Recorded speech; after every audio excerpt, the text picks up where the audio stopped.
आम आदमी पार्टी वो दल जो कभी भ्रष्टाचार के खिलाफ आंदोलन कर सत्ता में आया था। आम आदमी पार्टी को जबरदस्त जनमत मिला।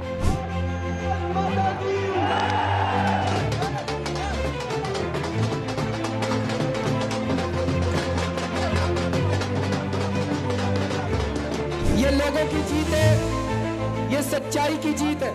अन्ना हजारे के साथ लोकपाल बिल की मांग को लेकर धरने पर बैठे अरविंद केजरीवाल देश को भ्रष्टाचार मुक्त बनाने की बातें करते दिखाई देते थे। कांग्रेस, टीएमसी, बीजेपी और कई दलों को जड़ से उखाड़ देने का दम भरते थे, पर केजरीवाल पहले ही चुनाव में कम सीटें आने पर कांग्रेस से ही गठबंधन कर खुद मुख्यमंत्री बन गए। हालांकि थोड़े ही समय में केजरीवाल का कांग्रेस से मोह भंग हो गया और गठबंधन टूट गया। समय बीता, वापस चुनाव हुए, केजरीवाल फिर मुख्यमंत्री बने, पर इस बार गठबंधन नहीं था। आम आदमी पार्टी अकेले के दम पर चुनाव लड़ी और बहुमत हासिल करने में भी कामयाब रही। आपने सिर्फ बहुमत ही हासिल नहीं किया, बल्कि जिस कांग्रेस के साथ कभी गठबंधन किया था उसका ऑलमोस्ट सुपड़ा भी साफ कर दिया। दिल्ली विधानसभा चुनाव 2015 में आम आदमी पार्टी ने 70 में से 67 सीटें जीतकर बीजेपी और कांग्रेस दोनों को ही चेतावनी दी कि अब हम दिल्ली के सिकंदर हैं।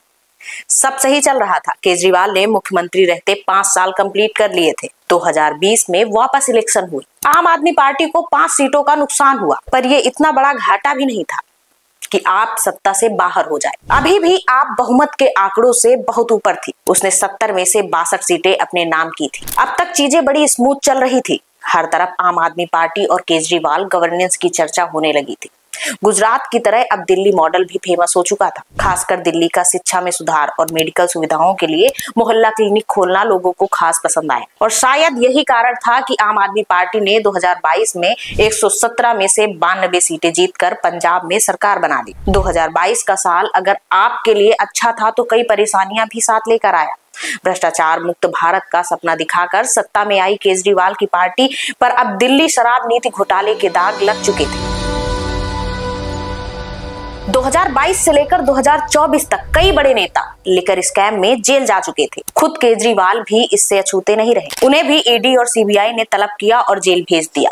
हालांकि केजरीवाल ने जेल में रहते हुए मुख्यमंत्री पद न छोड़ने और वहीं से सरकार चलाने का फैसला किया, लेकिन अब अदालत के आगे तो झुकना ही पड़ता है। कोर्ट ने केजरीवाल को किसी भी तरह के हस्ताक्षर और कागजी कार्यवाही के लिए साफ मना कर दिया। अब बेचारा मरता क्या न करता।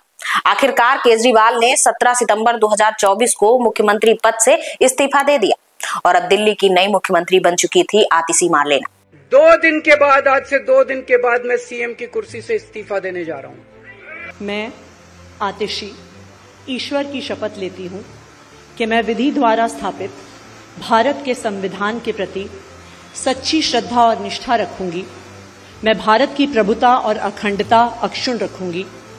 मैं मुख्यमंत्री के रूप में अपने कर्तव्यों का श्रद्धापूर्वक और शुद्ध अंतःकरण से निर्वहन करूंगी तथा मैं भय या पक्षपात, अनुराग या द्वेष के बिना सभी प्रकार के लोगों के प्रति संविधान और विधि के अनुसार न्याय करूंगी। 2024 लोकसभा इलेक्शन के दरमियान बीजेपी को हराने के लिए देश के हर छोटे बड़े दल साथ आ चुके थे।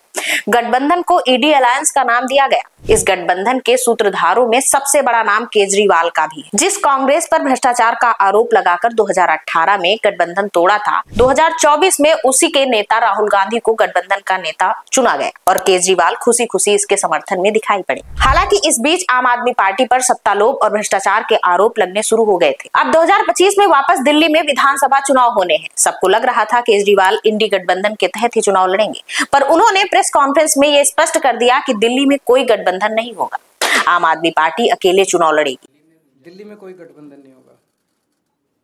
Thank you. हमेशा की तरह इस बार भी दिल्ली में मुकाबला त्रिकोणीय है। बीजेपी, आप और कांग्रेस तीनों ही 70 की 70 सीटों पर चुनाव लड़ने वाले हैं। अब देखने वाली बात यह होगी कि पिछले 2 चुनाव की तरह क्या आम आदमी पार्टी सबका सुपड़ा साफ करती है या फिर बीजेपी दिल्ली में सत्ता हथियाने में कामयाब होगी। राहुल गांधी भी पीछे मिली हारों को जीत में तब्दील करने के लिए दिल्ली विधानसभा चुनाव को अच्छे से लड़ने की कोशिश करेंगे।